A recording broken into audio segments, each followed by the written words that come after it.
is enough said. Happy Wednesday, Heat Nation. Yo, boy Ernest here. Back with another Miami Heat Talk video. Hope you guys are having a great day, living your best life, staying blessed by God. Please join me as we go on another Miami Heat Talk adventure. I am pumped. I am amped, you guys. God woke me up today, so I'm feeling great. I feel like I can battle anything. Hope you guys are living with the same mindset. Now, in today's episode of Miami Heat Talk, you guys, I want to talk about a couple things. Now, it's a great day because the Miami Heat do have a game tonight against the San Antonio Spurs. Man, every time I wake up in the morning and I know that the Miami Heat are going to play, I'm excited, man, because it gives me and the family something to do at nighttime. We watch the games together. We scout the players. It's a lot of fun, man. You know, win or lose, I'm a Miami Heat fan, so I love watching the games. However, something else I want to talk about, you guys. And we've discussed this before, but I've told you in the past, whenever there's an update, whenever there's a situation that may change, I like to come over here, talk about it, and speak with you guys in the comments about it. I'm really interested in what you guys have to say. I'm really interested in what you think because it kind of helps me do episodes for channels as well for my subscribers. But in today's episode, you guys, we're going to be talking about Giannis Antetokounmpo. And the reason why is because rumors are heating up with Giannis as the NBA season starts. Now, as we know, the Milwaukee Bucks and Giannis Antetokounmpo, I personally feel they're coming to the end of this era. And when you think about it, you guys, all of the signs have been there. You know, this team has lost in the playoffs in the first round for the last 3 years. First year was against the Miami Heat in 2023, just saying. But after that, they made a trade for Damian Lillard thinking it was going to get them over the hump. Same situation. They lost 2 straight years in the first round. And that was mirrored by injuries between Damian Lillard and Giannis Antetokounmpo. So I felt this offseason was going to be the time where Giannis requested a trade. Didn't happen. Now, Giannis and Milwaukee met to discuss the future of the team. I don't think a formal trade request has been made, but I honestly feel, you guys, that that's where we're coming.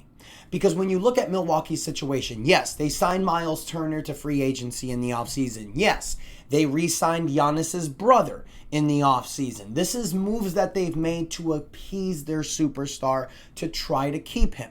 But when you look at Milwaukee's situation, first and foremost, the team is not good. Secondly, they waived and stretched Damian Lillard this offseason. So they have to pay Damian Lillard an average of $22.6 million every season for the next 5 seasons. And for those that are going to be in the comments like they've been in the past and it's like, no, it's only 2 years. No, they waived and stretched them. They stretched them for 5 years. So that means $22.6 million will be eaten from Milwaukee's salary cap every year until 2030. So they're stuck for the next few years. They're stuck in purgatory. They made that trade for, they signed Miles Turner to try to convince Giannis to stay. But when you look at the team, you guys, this is not a contender. At best, they're a play-in team. At best, in my opinion, this is a play-in team. Worse, a lottery team. Now, you look at Giannis' situation right now, you guys, and I mean, he is an incredible player. We've talked about this before, but just to give you a little breakdown. Dude, last year, he averaged 30 points a game, 12 rebounds, 6.5 assists. He shot 60% from the field. You know what you get with Giannis Antetokounmpo. He is an MVP caliber player. He only played 67 games last season, missed 15 games, not, about a quarter of the season. So you want your superstar to be more active. But, with superstars, when they play over 65 games, I guess you're happy in today's NBA. It's ridiculous. I would see Michael Jordan play 82 games. Now superstars can't even crack 75. It's insane. Anyways, there have been rumors that have been leaking recently about the possibility of Giannis being traded. But there was a big rumor that came out from multiple sources, ESPN included, that the New York Knicks are Giannis's favorite as far as a trade goes. There was also reports, that came out yesterday that the New York Knicks and the Milwaukee Bucks actually discussed a trade for Giannis Antetokounmpo. And I mean, when you look at it, you guys, it makes a lot of sense. The New York Knicks, they're one of the best teams in the Eastern Conference. Next to Cleveland, they're one of the 2 top teams in the East. You have Jalen Brunson, you have Josh Hart, you have OG Anunoby. You have a lot of players on this team that can benefit playing next to Giannis. And you can make a trade surrounding Karl Anthony Towns. And you can include multiple multiple assets, maybe a future first-round draft pick or 2. But as we've seen in the past, you guys, just because a player requests to go somewhere specifically doesn't mean it's going to happen. There was another report that came out yesterday that indicated that, hang on, I'm trying to pull it up here. I had it here a second ago, but it went away. There we go. The New York Knicks believe the Bucks were never serious about trading for Giannis. This was reported by Shams Charania yesterday.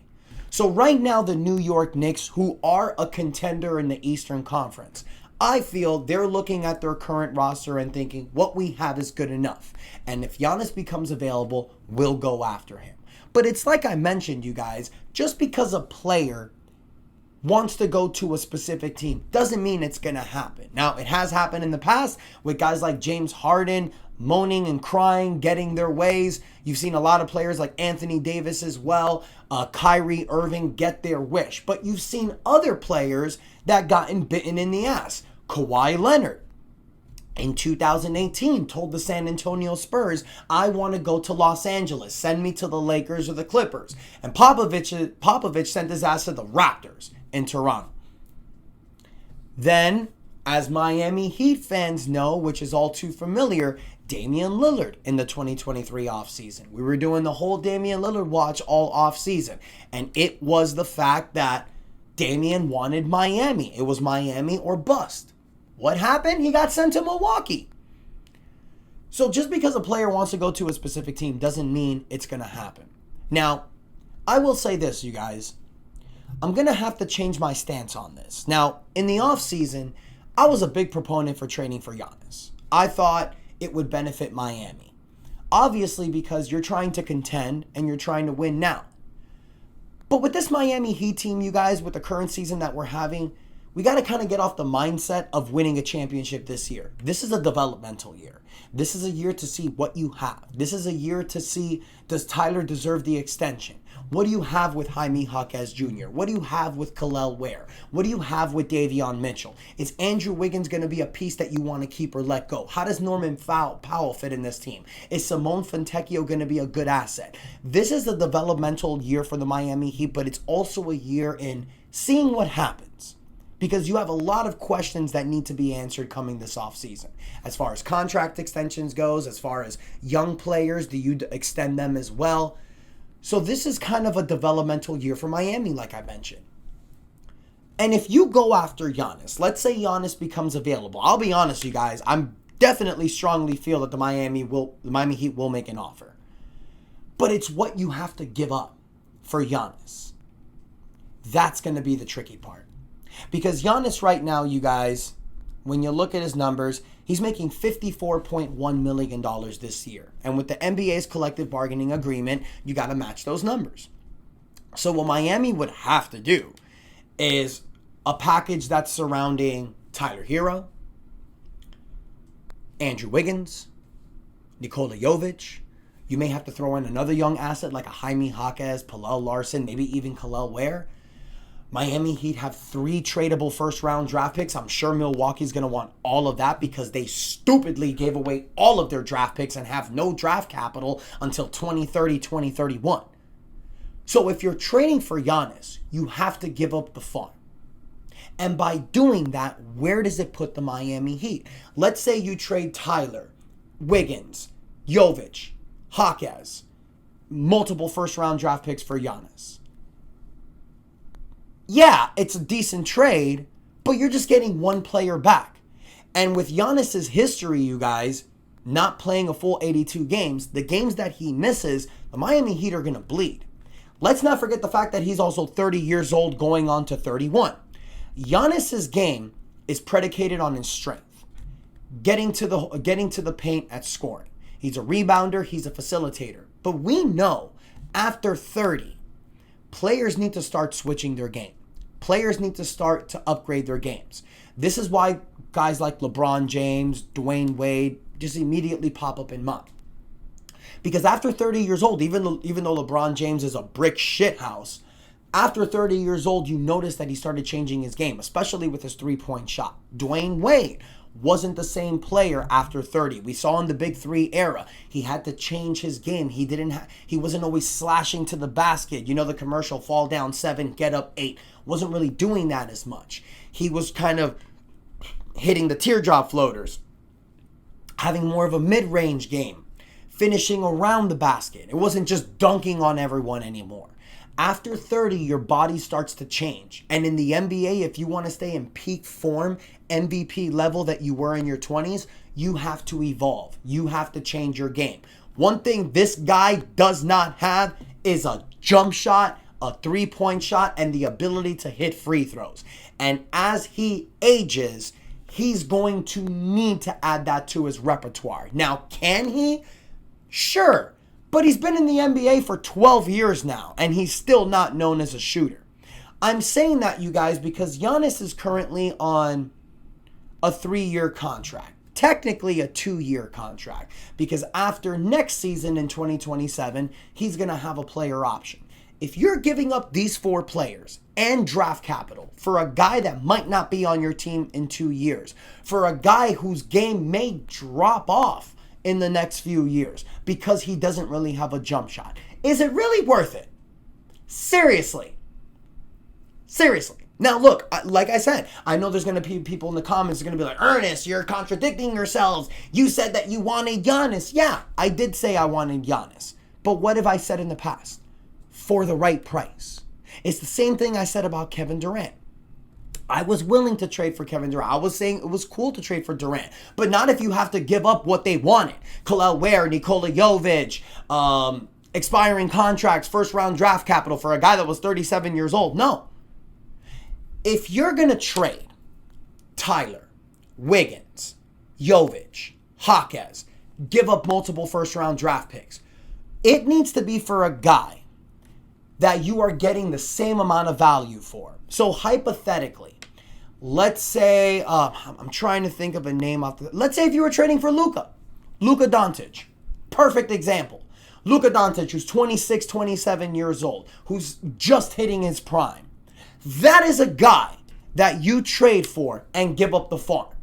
Because now you can work around him, develop the team, and make it around him. With Giannis, you're probably going to have a couple of years with him. And if he re-signs with you, now you got to worry about having him going into his mid-30s. What type of production he's going to have. So if you ask me, you guys, should Miami go all in for Giannis? 2 months ago, I would have said yes. Now, I'm 50-50, man. Because look, I'll be honest with you. If we wake up tomorrow and we see that the Miami Heat have traded for Giannis, we're all going to be happy because we're living in the moment. But when you think in the future, 2 to 3 years from now, is he still going to be that productive? You've seen it with other players. You've seen how they dropped off after 30. You know, Russell Westbrook, an amazing player, but after 30, game started to slip because his game was predicated on athleticism. A lot of these guys whose game is predicated on athleticism and do not develop a jump shot, they start to bleed after 30. He's a great player. He's an MVP caliber player. And if you put him with Bam Adebayo and Norman Powell, the Heat do become an instant contender. But for how long? So I want to hear from you, Heat Nation. Would it be smart for the Miami Heat to still think about going in for Giannis? Would Tyler, Wiggins, multiple first-round draft picks, Jovic, and Jaquez be an overpay? I think so, but I want to hear from you guys because at the end of the day, I'm human. I'm right about some things, but I'm wrong about some things. This is why I wanted to post this video and hear from you guys. So let me know what you think. Please, guys, don't forget to support the channel. Hit the like button, subscribe, share on social media, get the word out. If you're already subscribed, click the like button because it really helps me with the YouTube algorithm. Thank you guys so much, and until next time. Boy Ernest out, and that is enough said.